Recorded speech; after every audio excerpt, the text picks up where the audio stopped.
Section 1. Inauguration. Chapter 1. A Relentless Vigil. It's the end of the world as we know it. Back in the day, the song by the iconic band REM topped the charts with rap-filled lyrics none of us could understand and a chorus few of us could get out of our heads. And I feel fine. Feeling fine in the end times? I guess. Or maybe the 1980s were simply the age of innocence.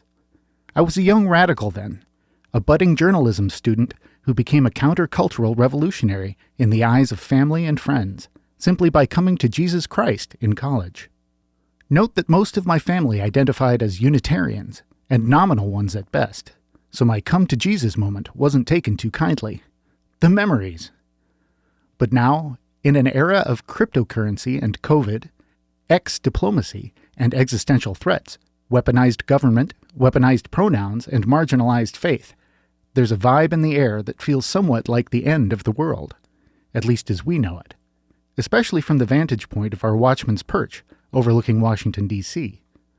We have the honor of living and ministering in our nation's capital, and as you will discover in the book, much of the private conversations in these corridors of power center on challenges of biblical proportions that are prophesied for the end times. Why? Because these very issues are now at hand. How can you be sure you are living in the end times? What can you do? What should you do? How should you feel fine? And more importantly, how can you lean into God and gain direction, protection, and breakthrough through these days? How can you gain His heart? How would you pray? Explore and be equipped. If you're asking these questions, this book is for you.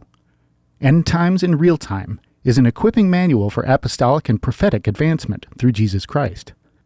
Please note, it is neither a review nor a debate of different theological paradigms on the end times, which many readers have come to expect from this genre.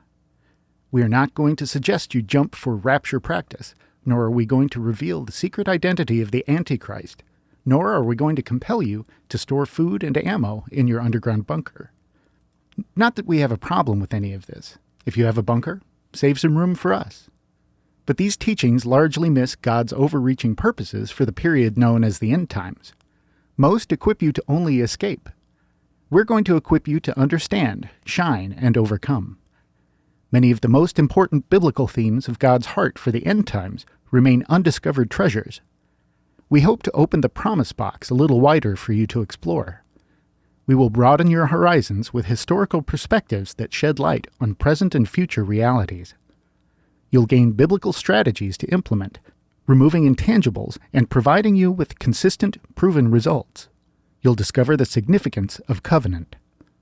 Conversely, you'll discover God's abhorrence of idolatry and why confronting idolatry here and now is such a big part of the end times advancement. You'll grow in experiencing the Lord, hearing His voice, discerning His direction, and securing His turnarounds in your world. But here's the key. You have to have a hunger within you for more. You must gain the courage to explore, to push beyond the tree line to the summit of the mountain. Be a revolutionary.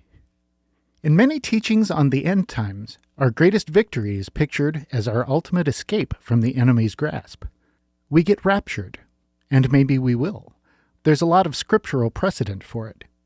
But historical precedent shows that virtually every generation must come face to face with a manifestation of the Antichrist spirit, with no other option than to prevail.